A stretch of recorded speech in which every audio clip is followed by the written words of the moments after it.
जय गुरु जी। साथ संगत जी, जय गुरु जी को प्रणाम। मैं सुभाष अरोड़ा मैरोली से। लगभग 20 साल हो गए गुरु जी के दरबार में जो मेरी हाजिरी लगी, वो कैसे लगी मैं आपके आगे सत्संग करता हूँ। कोई गलती हो तो माफ करना। मैं करोल बाग शॉप पे इलेक्ट्रॉनिक का काम करता हूँ। एक अंकल आए, कहने लगे म्यूजिक सिस्टम ठीक करना है। मैंने अपना टूल किट वगैरह साथ लिया और उनकी गाड़ी में बैठकर लगभग 3 बजे हम लोग एम्पायर स्टेट पहुंच गए। उन्होंने कहा शूज उतार दो। मैंने कहा सर इलेक्ट्रॉनिक का काम है, करंट लग जाएगा। उन्होंने कहा नहीं लगेगा। फिर मैंने भी शूज उतार दिए और उनके साथ साथ एम्पायर स्टेट के अंदर चला गया। अंदर जाते ही शोकेस के अंदर सोनी म्यूजिक सिस्टम निकालकर उसे रिपेयर करने बैठ गया। रिपेयर कर ही रहा था, बराबर वाले गेट से एक साहब निकले। वो बोले एक ही कर रहे हैं। मैंने बोला जी टेप रिकॉर्ड ठीक कर रहा हूं जी। फिर वहां सब पंजाबी कीर्तन की कैसेट रखी थी। वो कैसेट ठीक से बज नहीं पा रही थी म्यूजिक में। मैंने वो सर से बोला सर आपकी गाड़ी में जो पॉप सॉन्ग की कैसेट बज रही थी 2 मिनट के लिए वो दे दीजिए तो कुछ सेट ठीक हो जाएगा। उधर साहब खड़े उनकी तरफ देखने लगे, कुछ इशारा मिला होगा तो वो कैसेट ले आए। पॉप सॉन्ग की कैसेट म्यूजिक सिस्टम में लगाकर उसका एडजस्टमेंट कर कर बजाई तो बीट्स अच्छी आ गई। फिर उसके बाद जो पंजाबी कीर्तन की कैसेट रखी थी वो बजाई, उसका म्यूजिक अच्छा निकल आया। फिर वो साहब बोले ठीक हो गया। मैंने कहा हाँ जी भाई साहब ठीक हो गया, चेक कर लो। कुछ लोग वहां खड़े मंद मंद हंसने लगे। फिर वो साहब सामने वाली एक कुर्सी पे जाके बैठ गए। वहां खड़े लगभग 8-9 लोग लाइन लगाकर उस साहब को माथा टेकने लगे। मेरा माथा चमका, ये सब क्या हो रहा है। उनको देखकर मैं भी लाइन में सबसे पीछे खड़ा हो गया और माथा टेका। फिर उन्होंने पूछा ठीक हो गया। मैंने कहा हाँ जी भाई साहब ठीक हो गया। फिर सब लोग वहां हंसने लगे। फिर उन्होंने साहब ने एक आंटी को कहा, एक मैडम को कहा एनु सत्संग कर। वो मैडम ने मुझे सत्संग किया। थोड़ी देर बाद मैं पानी पानी हो गया। फिर उसके बाद चाय प्रसाद, फिर लंगर प्रसाद, फिर शरबत। उसके बाद सब लोग गुरु जी से आज्ञा लेने लगे। मैं भी सबसे पीछे खड़ा हो गया। जब मेरा नंबर आया मैंने माथा टेका और बोला सॉरी गुरु जी माफ कर दो। उन्होंने कहा ओहो ठीक है भाई साहब जाओ। मैंने जोर से फिर उनका पैर पकड़ लिया और कहा सॉरी गुरु जी। उन्होंने फिर कहा ओ ठीक है भाई साहब। फिर मैंने कहा सॉरी गुरु जी। उन्होंने फिर पूछा कित्थों आना है। मैंने कहा जी मैरोली से। गुरु जी कहने लगे ओहो तू तो साडा गवांडी है, अच्छा आया कर, आंटी नू नाल ले आया कर। फिर आज्ञा लेकर हम लोग घर आ गए। जय गुरु जी। आपके सामने एक और सत्संग शेयर करता हूँ। मंडे के दिन बड़े मंदिर गए हुए थे। मेरी आंटी मैं हम पहुंचे, वहां जेतरा अंकल मिले, जेतरा आंटी मिली। इतने में गुरु जी भी आ गए। हम सब ने गुरु जी को माथा टेका। गुरु जी कहने लगे ऐथे की कर रहे हो। कुछ नहीं बोला कोई। अच्छा आ जाओ। हम लोग चले गए गुरु जी के साथ साथ, गुरु जी के पीछे पीछे। गुरु जी ने जेतरा अंकल को कहा टूटे करंट क्यों अंदर अंदर है। अंकल ने बोला चेक तो कराया सी गुरु जी। फिर गुरु जी मुझसे कहने लगे टूटे करंट क्यों आंदा है, जा चेक कर, बड़ा इंजीनियर बना फिरदा है। जी गुरु जी चेक कर दिया। इतने में जाने लगा तो गुरु जी ने रोक दिया, रुक जा कल आके वेखी। जी गुरु जी। हम एक दिन अगले दिन इलेक्ट्रिशियन लेकर बड़े मंदिर चले गए। वहां पूरा दिन लग गया, सारे स्विच बोर्ड खोल दिए सारे मंदिर के। कोई करंट रिमूव नहीं हुआ, कोई फॉल्ट रिमूव नहीं हुआ। अगले दिन फिर हम सुबह से शाम तक सारा दिन लग गया। शाम को फिर आ गए। तीसरे दिन हम फिर पहुंच गए इलेक्ट्रिशियन लेकर, सारे स्विच बोर्ड खोल दिए, किचन के, बाथरूम के, बड़े मंदिर के, जहां भी स्विच बोर्ड लग रहे सारे खोल दिए। कोई फॉल्ट रिमूव नहीं हुआ। शाम को थक के 4, 4:30, 5 बज गई थी। शिव जी के आगे माथा टेका, गुरु जी आप भी कुछ मदद करो। बैठा ही था माथा टेक कर 1 मिनट के लिए तो एकदम दिमाग में आया अरे गुरु जी के बेडरूम के सामने एक किचन है, उसमें तो हमने चेक किया नहीं। माली भाई ने गेट खोल दिया और हमने सारे स्विच बोर्ड वहां खोले तो उसमें से एक बोर्ड के अंदर फॉल्ट निकला।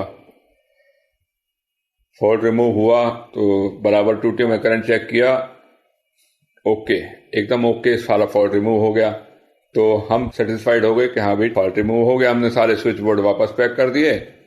बस पैक करके वापस आए थे शिव जी के मूर्ति के आगे, माथा टेका, तो इतने में सामने देखा कंटेसा कार गुरु जी की 1 नंबर आ गई। गुरु जी की गाड़ी अंदर शिव जी के पीछे आगे लगी। गुरु जी ने बाहर पैर निकाला, हमने माथा टेका। गुरु जी ने पहले ही कह दिया लबलिया फॉल्ट। जी गुरु जी। तो उसने कहा गुरु जी आप तो ग्रेट हो। गुरु जी ने अच्छा आ जाओ। गुरु जी ने वहां माली भैया से बोला प्रसाद पे अंदर ले आओ। वहां गुरु जी ने हमें बादाम प्रसाद दिया। गुरु जी ने एक मुट्ठी में ऐसे दिए, हमने दोनों हाथ से, हमारे दोनों हाथ नहीं संभाले थे। वो फीलिंग आज हम करते हैं, बड़ा मिस करते हैं गुरु जी को, लेकिन आज भी हमारे साथ हैं, अच्छा लगता है। जय गुरु जी। ऐसे ही एक्सपीरियंस एक और शेयर करता हूँ। विसाखी के दिनों में हम सब लोग वहां पर गमले पेंट करते थे, सफाइयां करते थे। ऐसे एक नोएडा से एक विनू आंटी आती थी, मेरी आंटी को उन्होंने सत्संग किया कि आपके घर ना गुरुजी आए हैं और आपका घर ऐसे ऐसे है। जबकि विनू आंटी कभी महरौली तक ही नहीं आई, उनको पता नहीं कैसे हमारा घर है, कैसी पतली गली है, एंट्री है, राइट टर्न है, फिर लेफ्ट टर्न है, फिर अंदर गेट है। उन्होंने सारा सब कुछ बताया। हमारे घर में गद्दे लगे हुए हैं और विनू आंटी को हमारे गेट के बाहर ही खड़ा कर दिया और किसी ने अंदर नहीं आने देना। गुरुजी आए, वो सारा मतलब हमारा घर में गद्दे, वाइट गद्दे, चदरें सब बिछी हुई हैं, छोटा सा मंदिर बना हुआ है। गुरुजी आए, हमारे मंदिर में बैठे, हमने प्रसाद बनाया, सत्संग हुआ, संगत आई, वो सब कुछ उसने बताया आंटी ने। वो मकान ऐसा था कि बहुत जैसे बहुत पुराना किले टाइप होते हैं, वो मकान था। उसकी छत ऐसे गिरने वाली थी कि पता नहीं कब गिर जाए, हम सबकी फोटो लग जाए। फिर गुरुजी ने हमारा कल्याण किया, हमारे को एक नया मकान दिलाया, जो आज हम वहाँ रहते हैं। ऐसे ही करते करते गुरुजी के पास जाते रहते, ऐसे गुरुजी कल्याण करते हैं सबका, पता भी नहीं लगता, बताते भी नहीं है, और गुरुजी कल्याण कर देते हैं। जय गुरुजी।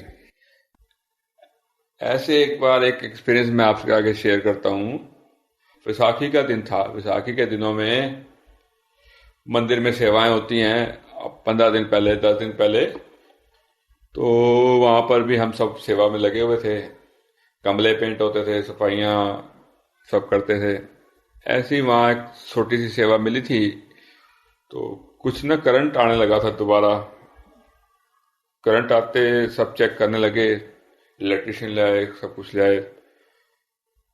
मैं भी एक सरदार अंकल हैं, मंगू अंकल, उनको साथ ले जाता था। वो इलेक्ट्रिशियन का काम करते थे, हम दोनों लगे जाते थे। 2 दिन की मेहनत के बाद हमारे को फॉल्ट रिमूव हुआ। बाहर मेन ट्रांसफार्मर लगा हुआ, वहां से अर्थिंग ओपन हुई थी। वहां किशोरी अंकल, उनका भतीजा अनीश अंकल की ड्यूटी वहां लगी होती थी बड़े मंदिर में। हमने अनीश अंकल को बोला अंकल ऐसा है, ये ट्रांसफार्मर का काम है बड़े मंदिर में और ये बिजली वालों का काम है। तो उन्होंने एक शौकी अंकल होते थे, उनसे कहा कि आप इनके साथ जाओ और डेसू ऑफिस से इलेक्ट्रिशियन ले आओ, इस काम जरूरी करना है। तो हम लोग उनकी गाड़ी में गए और डेसू में कंप्लेंट की। वहां वो आ गए हमारे साथ और बाहर ट्रांसफार्मर के साथ एक अर्थिंग ओपन थी, उन्होंने वहां अर्थिंग का पॉइंट ठीक किया और करंट आना हमारा ठीक हो गया। फिर गुरुजी अनीश ने गुरुजी को फोन किया, गुरुजी वो ठीक हो गया, करंट नहीं आ रहा हूं। गुरुजी को अच्छा लगा। तो थोड़ी देर बाद गुरुजी ने फिर फोन किया अनीश को, वो जो फोटो रखी हैं, स्वरूप रखे हैं, मुंडिया नू दे दो। तो वहां 2 स्वरूप रखे थे। एक स्वरूप मंगू अंकल जो हैं सरदार जी मेरे साथ जाते थे उनको दिया और एक मुझे दिया उन्होंने।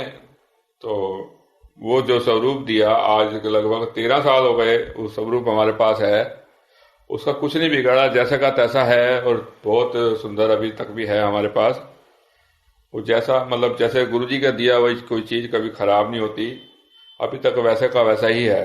जय गुरु जी। जय गुरु जी। ऐसे ही एक बार शुरू में सब लोग मंदिर जाते थे, गुरु जी आगे माथा टेकते थे, सब लोग ना फूल लेके आते थे, फूल पत्तियां, फूल गुलदस्ते बड़े बड़े। तो अपनी शॉप से मैं भी आता था शाम को 7 बजे 8 बजे, फूल वाले बैठते होते थे, फूल उनसे मैं फूल की पत्तियां लेता था और फूल की पत्ती लेके गुरु जी के आगे माथा टेकना जाना रोज की तरह। ऐसे ही एक दिन मैं स्कूटर स्टैंड किया और वॉक करने लगा। मुझे नहीं पता पीछे से एक बस आ रही थी, मैं सड़क क्रॉस करने लगा। ऐसे मुझे लगा किसी ने मेरे को उठा करके और पीछे किया, मैं दोबारा से चलने लगा। मैं अपनी धुन में सड़क क्रॉस किया, डिवाइडर, और सामने जाके फूल पत्ती ली और अपने स्कूटर पर वापस आया और जाते ही सीधा एम्पायर स्टेट पहुंच गया। मैं अपने घर भी नहीं गया, एम्पायर स्टेट पहुंचा और गुरुजी के आगे माथा टेका। गुरुजी ने आवाज दी, सुभाष। मेरे को बड़ा अच्छा लगा। जी गुरुजी, बैठ जा। बैठ गया जी। सब लंगर हो गया, चाय प्रसाद हो गया, माथा आगे लेके माथा टेकने लगे। तो सिंगला अंकल से गुरुजी ने अनाउंसमेंट कराई, कल से कोई फूल नहीं लाएगा। वो फूल नहीं लाएगा तो बस इस तरह से फील हुआ। बाद में सोचने लगे कि फूलों की व्यर्थता होती है। सिंगला अंकल रोज जाते हैं, फूल जाते हुए जमुना जी में डालते हैं। तो धीरे धीरे रियलाइज हुआ। मैं सोचने लगा मुझे एक दिन ऐसे ही किसी ने उठा के दोबारा से पीछे कर दिया, जैसे छोटे से बच्चे को उठा के हम चला देते हैं तो वो दोबारा चलने लगता है। मेरे को रियलाइज हुआ तो मैंने कहा ये मेरे साथ हुआ है। फिर मैंने अपने घर आके सत्संग शेयर किया। मेरे को लगा अरे उन्होंने जो नया जन्म दिया है। जय गुरु जी, जय गुरु जी, जय गुरु जी। एक और सत्संग शेयर करता हूं आपसे। संगत जी, हम सब गुरु जी के जन्म दिवस पर 15-20 दिन पहले मंदिर, बड़े मंदिर में सफाइयां होती थी, सेवाएं होती थी सारी। सुबह जाते थे, शाम को आते थे, बड़ा मजा आता था।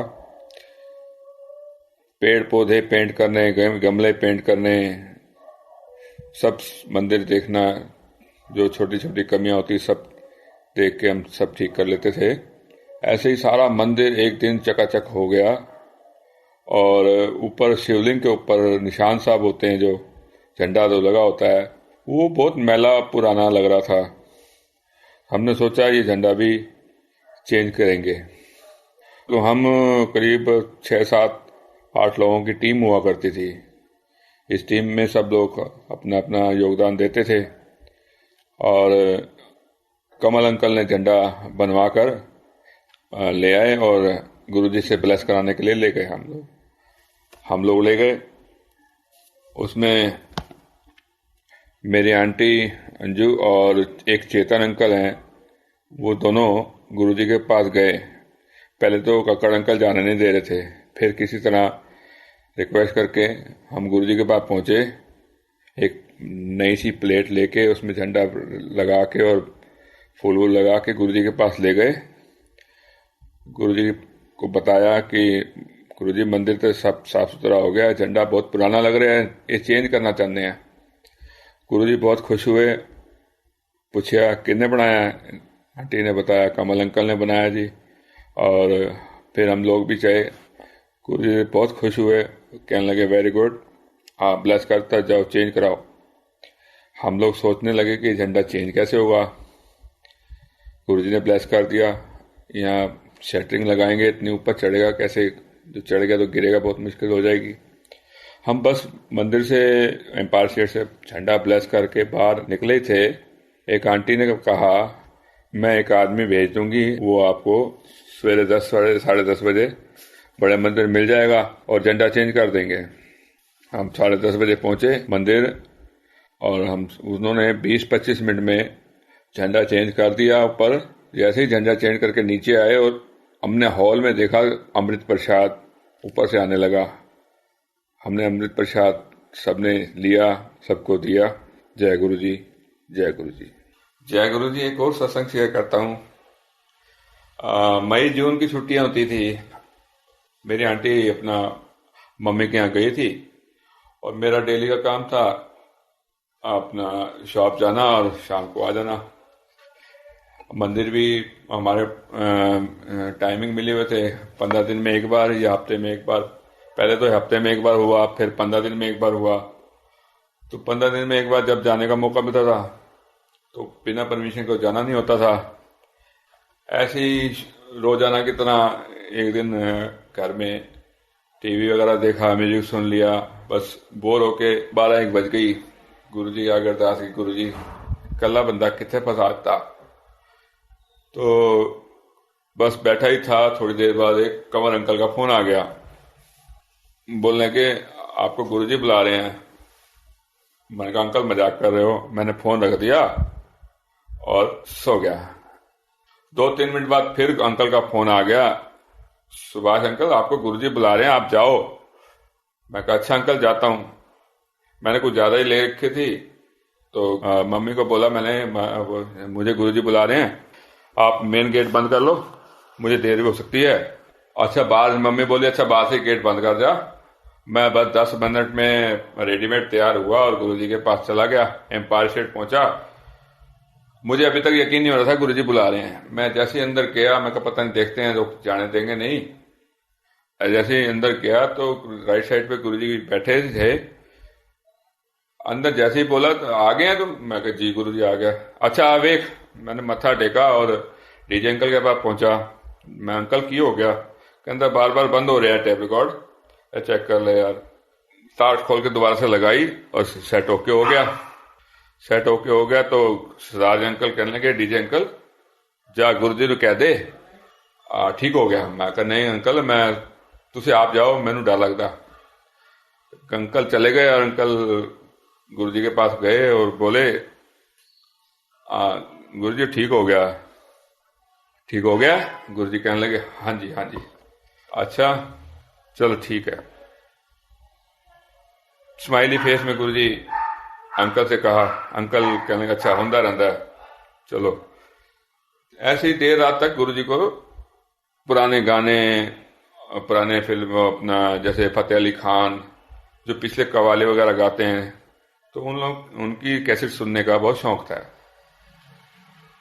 और वो कैसेट सुनते हैं। तो ऐसे ही वहां संगत बैठी थी आगे आगे, तो उन्होंने कहा यार वो नुसरत फतेह अली खान की लेटेस्ट कैसेट मंगाओ।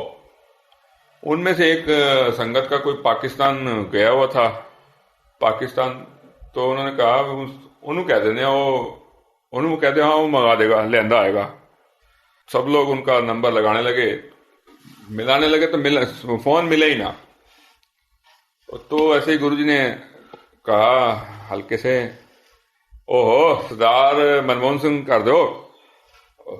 सब लोग कहने लगे अरे सरदार मनमोहन सिंह कैसे, मतलब सोचने लगे ओहो एसएमएस कर दो भाई सरदार मनमोहन सिंह कर दो। जय गुरु जी।